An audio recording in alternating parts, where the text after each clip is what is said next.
നമസ്കാരം. മലയാളി വാർത്തയിലേക്ക് സ്വാഗതം. 15 മാസം പിന്നിട്ട ഗാസ യുദ്ധത്തിന് വിരാമമിട്ട് വെടിനിർത്തൽ കരാർ ഇസ്രായേലും ഹമാസും അംഗീകരിച്ചിരിക്കുകയാണ്. ഇത് വളരെ ശുഭകരമായിട്ടുള്ള ഒരു വാർത്തയാണ്. യുഎസിന്റെ നേതൃത്വത്തിലും ഖത്തറിന്റെ ഈജിപ്തിന്റെയും മധ്യസ്ഥതയിലും ദോഹയിൽ ഒരാഴ്ചയിലേറെ നീണ്ട ചർച്ചകളാണ് ഇപ്പോൾ വിജയം കണ്ടിരിക്കുന്നത്. വെടിനിർത്തൽ കരാർ ഞായറാഴ്ച പ്രാബല്യത്തിൽ വരുമെന്നും ഖത്തർ പ്രധാനമന്ത്രി ഷെയ്ഖ് മുഹമ്മദ് ബിൻ അബ്ദുൾ റഹ്മാൻ അൽ താനി വ്യക്തമാക്കി.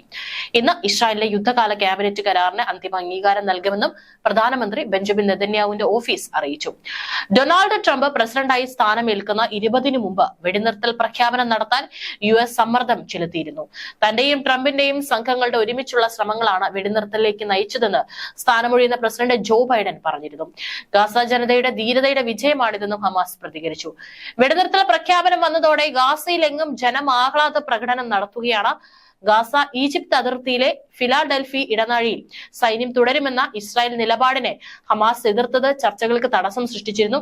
ഇരുപക്ഷവുമായി ഖത്തർ പ്രധാനമന്ത്രി വെവ്വേറെ നടത്തിയ അവസാനഘട്ട ചർച്ചകളിലാണ് ധാരണയായത്. വെടിനിർത്തലിന്റെ ആദ്യഘട്ടത്തിൽ ഇവിടെ ഇസ്രായേൽ സൈനിക സാന്നിധ്യം കുറച്ചുകൊണ്ടുവരാൻ ധാരണയായിരുന്നു. പലസ്തീനുകളുടെ വിമോചനത്തിന്റെയും തിരിച്ചുവരവിന്റെയും ലക്ഷ്യങ്ങൾ കൈവരിക്കുന്നതിനുള്ള പാതയിലെ ഒരു വഴിത്തിരിവാണിത്.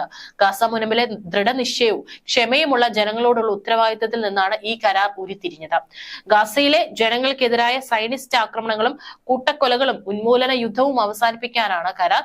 ഗാസയുടെ ഐക്യദാർഢ്യം പ്രഖ്യാപിച്ച പലസ്തീനികൾക്കൊപ്പം നിന്ന അധിനിവേശത്തെ തുറന്നു കാട്ടുന്നതിനും ആക്രമണം അവസാനിപ്പിക്കുന്നതിനും സംഭാവന നൽകിയ എല്ലാ ഔദ്യോഗിക ജനപക്ഷ നിലപാടുകൾക്കും അറബ് ഇസ്ലാമിക അന്തർദേശീയ രാജ്യാന്തര മേഖലകളിലുള്ളവർക്കും നന്ദി.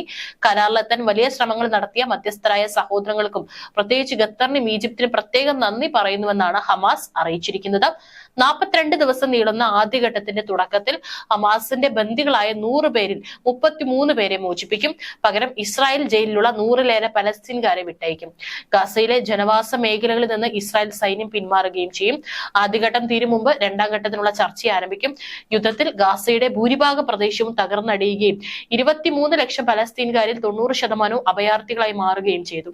യുദ്ധത്തിന് കാരണമായ 2023 ഒക്ടോബർ 7 ഹമാസ് കടന്നാക്രമണത്തിൽ തെക്കൻ ഇസ്രായേലിൽ 1200 പേരാണ് കൊല്ലപ്പെട്ടത്. 250 പേരെ ഹമാസ് ബന്ദികളാക്കി. നവംബറിൽ ഹ്രസ്വകാല വെടിനിർത്തലിൽ ഇതിൽ പകുതിയോളം പേരെ വിട്ടയച്ചിരുന്നു. അതിനിടെ 24 മണിക്കൂറിൽ ഗാസയിൽ ഇസ്രായേൽ ആക്രമണങ്ങളിൽ 62 പേർ കൊല്ലപ്പെട്ടതോടെ ആകെ മരണം 46,707 ആയി.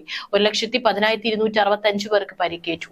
അവസാനത്തെ 2 ആഴ്ചയിൽ അമേരിക്കയുടെയും ഖത്തറിന്റെയും മധ്യസ്ഥതയിൽ നടന്ന സജീവമായ ഇടപെടലുകളാണ് വെടിനിർത്തൽ കരാറിൽ എത്തിച്ചത്. ജനുവരി 19 മുതൽ വെടിനിർത്തൽ പ്രാബല്യത്തിൽ വരുമെന്നാണ് പ്രധാനമന്ത്രി വ്യക്തമാക്കിയിരിക്കുന്നത്. 42 ദിവസം നീണ്ടു നിൽക്കുന്ന ആദ്യഘട്ടത്തിൽ 33 ബന്ദികളെ ഹമാസ് വിട്ടയക്കും. പകരമായി ഇസ്രായേൽ ജയിലിലുള്ള 1000-ലേറെ പലസ്തീൻ തടവുകാരെ മോചിപ്പിക്കും. വെടിനിർത്തലിന്റെ 6 ആഴ്ചയ്ക്കുള്ളിൽ തന്നെ പലസ്തീനികൾക്ക് വടക്കൻ ഗാസയിലേക്ക് മടങ്ങാനുള്ള അനുവാദവും കരാറിന്റെ ഭാഗമാണ്. മധ്യസ്ഥരായ ഖത്തറിന്റെയും ഈജിപ്തിന്റെയും മേൽനോട്ടത്തിലാവും അഭയാർത്ഥികളായ പലസ്തീനികളുടെ വീടുകളിലേക്കുള്ള മടക്കം.